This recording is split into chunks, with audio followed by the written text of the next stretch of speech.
میں شیخ نظام الدین اور آپ سن رہے ہیں قرآن کا اسلام۔ ناظرین، آپ کا تعلق چاہے شیعہ، سنی، دیوبندی، بریلوی، اہل حدیث، جماعت اسلامی کسی سے بھی ہو، میرا کوئی مسئلہ، کوئی فرقہ نہیں ہے، اور میں سے مسلم ہوں اور آپ سب میرے بھائی ہیں۔ آپ سے گزارش یہ ہے کہ آپ غور کریں کہ آپ جو کچھ ہیں کیوں ہیں؟ آپ شیعہ کیوں ہیں؟ آپ سنی کیوں ہیں؟ آپ دیوبندی کیوں ہیں؟ آپ بریلوی کیوں ہیں؟ آپ اہل حدیث کیوں ہیں؟ اور آپ حنفی، مالکی، شافعی کیوں ہیں؟ آپ جماعت اسلامی کی کیوں ہیں؟ کیا آپ کو نہیں لگتا ہے کہ ہر ایک کا دعویٰ ہے کہ اس کا مسلک صحیح ہے، اس کا طرز حیات صحیح ہے، اس کے پاس زیادہ سنت اچھی والی ہے، اس کے پاس زیادہ اچھی والی حدیث والی جو ہے اسلام ہے، یا اس کے پاس قرآن کا سب سے اچھا والا، سمجھنے والا سنت حدیث ہے؟ تو آپ غور کریں، کیا رسول صلی اللہ علیہ وسلم نے اپنے حدیثوں سے، اپنی باتوں سے، اپنی سنت سے کیا اس طرح طرح کے باتیں بتائی تاکہ آگے چل کر لوگ ٹکڑے ٹکڑے ہو جائیں، فرقے فرقے ہو جائیں؟ کیا رسول صلی اللہ علیہ وسلم کی باتیں اتنی مبہم تھی، اتنی متضاد تھی، نعوذ باللہ، جس سے طرح طرح کے نتائج نکال لیے جائیں اور اسی سے طرح طرح کے امام پیدا ہو جائیں گے؟ تو پھوٹ کا ذمہ دار کون ہوا؟ اگر یہ بات مان لی جائے مولوی حضرات کی، آپ کے اپنے مولوی، یعنی ہمارے اپنے مولوی، مسلکی مولوی، مدرسے کے مسلکی مولوی، ان کی بات مان لی جائے تو آپ غور کریں نتیجہ کیا نکل رہا ہے۔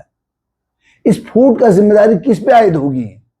اس تفرقے کی، فرقہ بندی کی ذمہ داری کس پہ عائد ہوگی؟ آپ سوچئے کہ یہ جو کچھ کہہ رہے ہیں اس کا نتیجہ کیا نکلنے والا ہے۔ کیا نعوذ باللہ، معاذ اللہ، کیا رسول پاک صلی اللہ علیہ وسلم کوئی ایسی بات کہہ سکتے ہیں جسے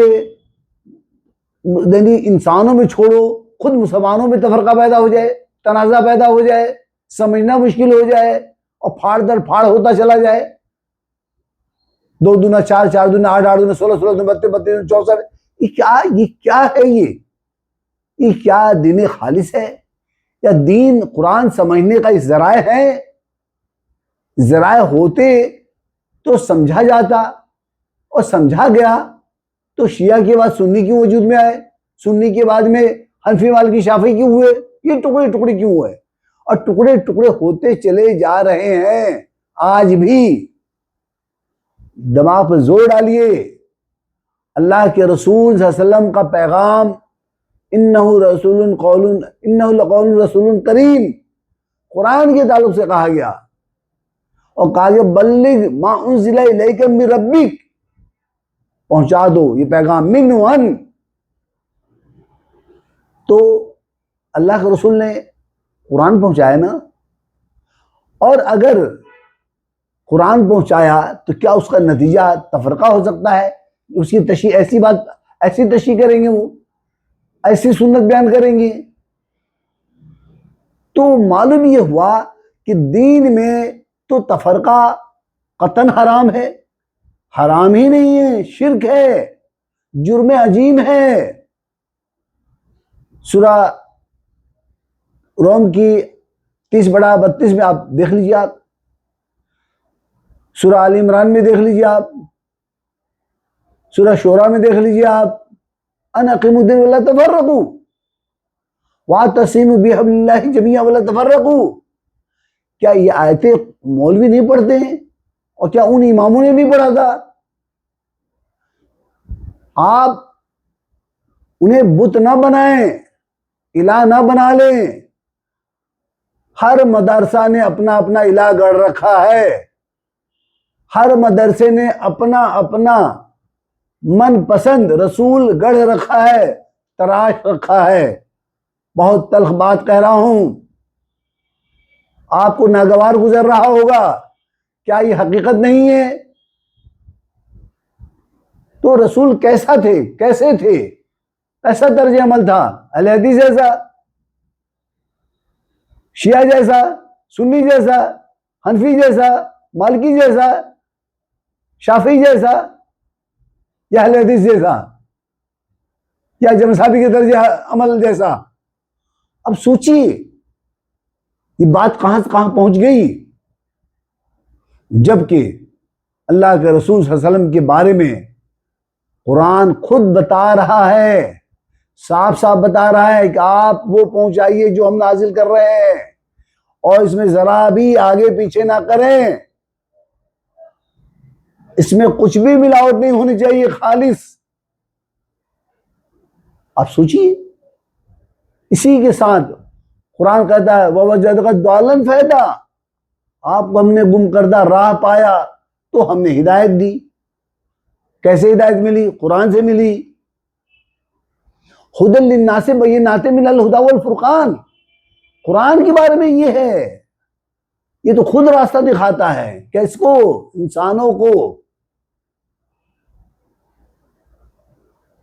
تمام انسانوں کو بینات، واضح، صاف صاف۔ اور قرآن کیا کہتا ہے؟ قرآن سورہ نساء آیت نمبر 176 آخری آیت کا ایک ٹکڑا یہی ہدایت کے لیے آپ کے لیے کافی ہے۔ یبین اللہ لکم ان تضلوا، اللہ نے اپنی بات کھول کھول کر صاف صاف بتا دیا تاکہ تم گمراہ نہ ہو جاؤ۔ تو آپ گمراہ ہونے سے تو تب بچیں گے جب قرآن پڑھیں گے، قرآن کو سمجھیں گے، قرآن کو جانیں گے۔ تو رسول کا دیا ہوا پیغام قرآن ہے، قرآن سے باہر نہیں ہے۔ جب آپ نے رسول، کئی طرح کے رسول جب گڑھ لیے، ہر ایک نے اپنے اپنے من پسند رسول بنا لیا، تراش لیا، پھر آپ سب کا دعویٰ ہے نا کہ ہم حق پہ ہیں، باقی سب جہنم میں جائیں گے۔ تو سوچئے کہ باقی انسان کیسے ہدایت پائیں گے، وہ کس رسول کی پیروی کریں گے، کون سے والے رسول کی سیرت و اختیار کریں گے، کون سے رسول کی باقاعدہ سنت اختیار کریں گے۔ اب سوچیے نا، آپ نے انسانوں کو قرآن تک جانے سے روک دیا، یعنی آپ سے مراد آپ کے علماء، ہمارے مولوی حضرات، اور ان سے مراد یہ تو بیچارے ہیں مدارس میں جو پڑھایا جاتا ہے، جو رٹایا جاتا ہے، باہر آ کے وہ رٹاتے ہیں لوگوں سے اور اس سے عقیدہ جوڑ دیتے ہیں۔ لوگوں کی عقیدہ جب آ گیا تو گلے میں پھندا لگ گیا، دماغ پہ تالا پڑ گیا۔ اصل میں یہ کام بھی انہوں نے صدیوں پہلے کے فارسی اماموں نے انجام دیے۔ میں صاف صاف کہہ رہا ہوں، دماغ کھولیے، ان فارسی اماموں کے جال سے باہر آئیے اور اللہ کے دین، تمسک بالکتاب، کتاب کو چمٹ جائیے کتاب سے۔ واعتصم باللہ، صبغۃ اللہ، یہ اللہ کا رنگ قرآن مجید ہے۔ فافروا للہ، دوڑو اللہ کی طرف۔ کہاں دوڑیں گے؟ بخاری کی طرف، اللہ کی طرف، قرآن مجید کی طرف۔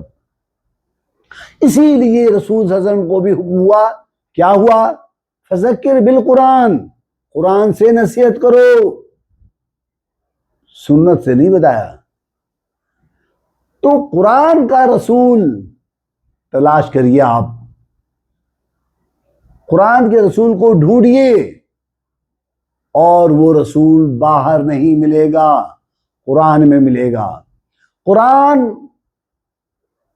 صاف صاف تفصیل سے بتاتا ہے، اللہ رب العالمین نے اپنی کتاب میں، کہ قرآن یہ بتاتا ہے کہ رسول، اللہ کا رسول کیسا تھا، اس کی ذمہ داریاں کیا تھی، اس کے اخلاق کیسے تھے، اس کے کردار کیسے تھے، اس نے کیا کام انجام دیا، کیا اس کے فرائض تھے۔ یہ ساری تفصیلات قرآن مجید میں موجود ہے، اور رسول صلی اللہ علیہ وسلم کا ہی نہیں، تقریباً جن جن رسولوں کا ذکر ہے موجود ہے۔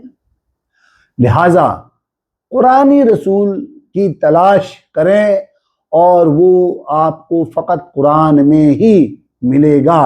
اس تعلق سے آپ مطالعہ کر سکتے ہیں کہ کتاب قرآنی رسول کی تلاش